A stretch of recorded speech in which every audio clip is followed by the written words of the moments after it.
Bismillahirrahmanirrahim. Assalamualaikum warahmatullahi wabarakatuh. Kita lanjutkan sedikit lagi materi tentang aljabar boolean. Masih metode penyederhanaan fungsi boolean ya, yaitu metode Quine-McCluskey. Jadi metode penyederhanaan itu ada beberapa cara di dalam fungsi boolean ya. Yang pertama secara aljabar, yang kedua menggunakan peta Carnot. Ya, yang ketiga adalah Quine-McCluskey. Nah, jadi kenapa metode Quine-McCluskey ini ada? Karena metode penyederhanaan yang menggunakan peta Carnot itu tidak mampus tuh apa ya? Tidak agak sulit dilakukan gitu ya untuk peubah lebih dari 6 gitu ya. Jadi yang sudah dipelajari kan yang variabelnya itu 4 ya, 4 dan 5 gitu ya. Itu pun udah ribet. Kemudian kalau lebih dari 6 itu akan semakin menyulitkan gitu ya, semakin malah yang tadinya mau menyederhanakan malah jadi menyulitkan. Nah, kemudian metode peta Carnot juga agak sulit di program karena kalau peta Carnot kan kita harus melihat posisi ya posisi si min term atau max termnya gitu. Kemudian metodenya mau gimana? Apakah di sebelahnya itu ada angka 1 atau angka 0 gitu ya. Kemudian apakah di seberangnya gitu ya sehingga kita bisa pakai metode gulung. Nah, jadi semakin kompleks kalau untuk dibuat programnya. Nah, jadi kalau mau dibuat programnya supaya prosesnya bisa lebih cepat, yaitu sehingga muncullah metode Quine-McCluskey ya. Nah, di sini saya tidak menjelaskan langkah-langkahnya seperti apa, tapi langsung ke contohnya saja supaya Anda lebih mudah menangkapnya gitu ya daripada saya jelaskan bentuknya narasi ya. Nah, di sini kita akan menyederhanakan fungsi boolean. Di sini variabelnya ada 4 W, X, Y, Z. Nah, kemudian kita lihat di sini adalah min term ya. Di sini ada sigma. Nah, ini kemudian nilai-nilainya indeksnya ya 0, 1, 2, 8, 10, 11, 14, 15. Nah, langkah di sini langsung langkah 1 sampai ke 5 gitu ya dalam metode Quine-McCluskey. Jadi kita buat tabel. Nah, langkah pertama ini kita buat dalam bentuk tabel seperti ini. Ada 3 bagian, bagian A, bagian B, bagian C.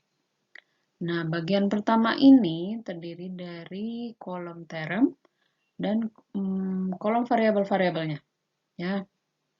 Nah, kemudian di sini yang dimaksud dengan kolom term itu kita menuliskan mulai dari indeks terkecil sampai terbesar. Tapi harus diperhatikan bahwa antara segmen pertama dan segmen kedua itu perbedaan perbedaannya itu hanya boleh 1. Contoh misalkan di sini ya. Kita lihat di sini contohnya ada 0. Kalau 0 itu kan berarti W-nya 0, X-nya 0, Y-nya 0, Z-nya 0 gitu ya. Nah, kalau untuk 1, 2, dan 8 ini kan bentuk binarnya seperti ini ya. Nah, untuk segmen pertama yang isinya 0 dengan segmen kedua yang isinya 1, 2, dan 8 itu perbedaannya hanya boleh 1. Seperti ini. Ini kan satunya nggak ada ya. Di sini, di segmen ini satunya hanya ada 1. Gitu ya. Jadi bukan hanya sekedar diurutkan di sini ya dari yang terkecil sampai yang terbesar, tapi perhatikan jumlah perbedaannya itu hanya boleh 1 digit untuk setiap segmen yang berdekatan. Ya, di sini kan angka satunya cuma ada 1 ya di sini, ini. Kemudian yang segmen berikutnya yang sebelahnya ini kan angka 10. Nah, segmennya juga ada di sini dan di sini. Ya, ini kan berarti angka satunya ada 2 ya. Di sini angka satunya ada 3, di sini ada 4. Gitu ya. Paham ya? Nah, kemudian setelah kita bagi segmen-segmen ini, kita lihat mana yang bisa kita gabung. Yang dimaksud dengan gabung itu yang perbedaannya hanya 1 digit saja. Ya, ini kan seperti ini. Ini 0 dengan 1. Kita lihat 0 dengan 1. Perbedaannya hanya di sini. Ya kan? Maka kita tuliskan di kolom yang B. Termnya jadi 01. Kita tuliskan nilai variabelnya 0, 0, dan 0. Nah, yang bedanya kita ganti jadi strip. Ini, ya. Kemudian kita lanjutkan. 0 dengan 2. 0 dengan 2 perbedaannya ada di sini ya. Maka di posisi digit ketiga ini diganti jadi strip. Ini kan 02 ya. Nah, yang bedanya di sini kan tadi. Yang 8 juga sama. Perbedaannya ada di digit yang pertama. Berarti di sini kita ganti jadi strip. Tulisannya sama.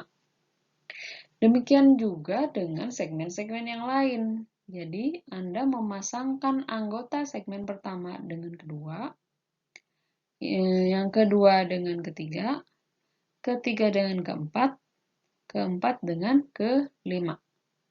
Ya, dan ini adalah hasilnya. Ya, kolom B. Kemudian bagaimana dengan kolom C? Kolom C juga sama. Dari kolom A yang isinya 1, 2, 3, 4, 5, jadi hanya berapa segmen nih? 1, 2, 3, 4. Jadi 4 segmen ya. Nah, di kolom C kita juga menggabungkan anggota segmen pertama dengan segmen kedua. Segmen kedua dengan segmen ketiga. Ketiga dengan keempat. Caranya sama seperti tadi. Misalkan gini, 01 dengan 210. 01 dengan 10, 210 apakah perbedaannya hanya ada 1? Oh, ternyata enggak ya. Di sini kan 0, 0, 0 strip. Di sini 210 ternyata strip 0, 1, 0. Jadi perbedaannya ada 2 nih. Di digit pertama, digit kedua, digit ketiga. Jadi 3 ya bedanya. Jadi tidak boleh digabung. Ya. Skip. Sekarang 01 dengan 810. Bedanya ada di digit ketiga dan keempat. Ini juga nggak bisa digabung. Ya, lewat. Ya. Kemudian, yang lihat yang anggota segmen yang pertama yang berikutnya adalah 02.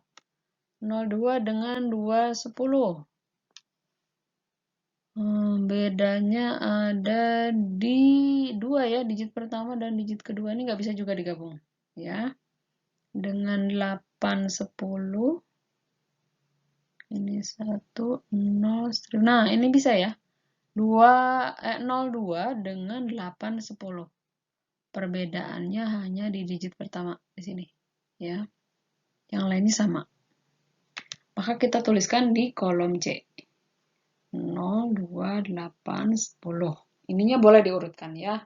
Ini kan 0, 2, 8, 10. Jadinya jangan lupa seperti tadi kalau ada yang beda diganti dengan strip seperti ini ya. Kemudian 810 dengan 210 ini juga sama ya, bisa digabung. 08 dengan 810 nggak bisa, jadi tidak dituliskan di kolom berikutnya. Begitu juga dengan kolom kedua dan kolom ketiga, ketiga dengan keempat. Kalau memang tidak ada yang bisa digabung, ya jangan dituliskan di kolom C. Nah, jadi kolom C ini adalah hasil akhir karena kita lihat di sini kolom C punya 2 segmen ya. Dari setiap segmen pertama maupun kedua ini nggak ada yang bisa digabung ya. Sudah tidak ada lagi yang bisa digabung karena perbedaannya udah 4. Ya, berarti selesai untuk langkah 1 sampai 5. Nah, berikutnya adalah langkah 6 dan 7. 6 dan 7 itu kita buat lagi tabel yang baru. Nah, tadi di kolom bentuk prima dituliskan term-term yang tidak bisa digabung. Ya. Lihat lagi langkah 1 dan 5. Tadi yang tidak bisa digabung adalah 01, 028, 0, 2, 8, 10, 10, 11, 14, 15. Ya. Tadi di tabel sebelumnya itu ada 0, 2, 8, 10, ada juga 0, 8, 2, 10. Itu sama aja, ya. Jadi Anda cukup menuliskannya satu kali. Ya. Jadi kita bentuk primanya kita ada 3 ya, 3 term nih. Ya. 1, 2, 3. Nah, sekarang kita tuliskan min termnya ya. Kita tuliskan ini sesuai soal ya, sesuai soal. 0, 1, 2, 8, 10, 11, 14, 15. Ya. Nah, kemudian langkah berikutnya kita tandai. Ini kan term 01. Kita kasih silang ya. 0 dan 1. Berikutnya juga sama dengan 0, 2, 8, 10. 0, 2, 8, 10. Ya. Yang 10, 11, 14, 15 ini juga sama. Nah, ya. Setelah semuanya dituliskan, kita buat garis. Nah, kemudian kita kasih bintang yang cross-nya cuman ada satu. Yang silangnya cuman ada satu. Ya, kita lihat di sini di kolom ini, 15 cuman ada satu ya. Kasih bintang. Yang 14 juga satu, kasih bintang. Demikian seterusnya. Kecuali yang ini. 10, silangnya ada dua ya. Jadi tidak kita kasih bintang. Yang 0 juga sama, tidak kita kasih bintang. Yang lainnya karena satu di masing-masing kolom, itu kita kasih bintang. Nah, sekarang berikutnya kita cek.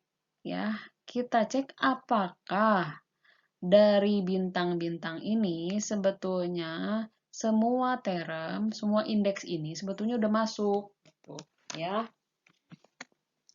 Nah, sekarang kita kasih cek. Ya. Kita lihat yang bintang yang pertama. 1 ya. 1 ini cuman ada di term yang pertama. 0, 1. Nah, kalau seperti ini berarti 0 juga ikut kan? Maka kita checklist yang 0. Checklist. Checklist. Gitu ya. Nah, kemudian bintang yang kedua diberikan pada angka 2. Angka 2 itu ada di term yang ini. Term yang ini ada 0, 2, 8, 10. Berarti kita kasih checklist. Ya.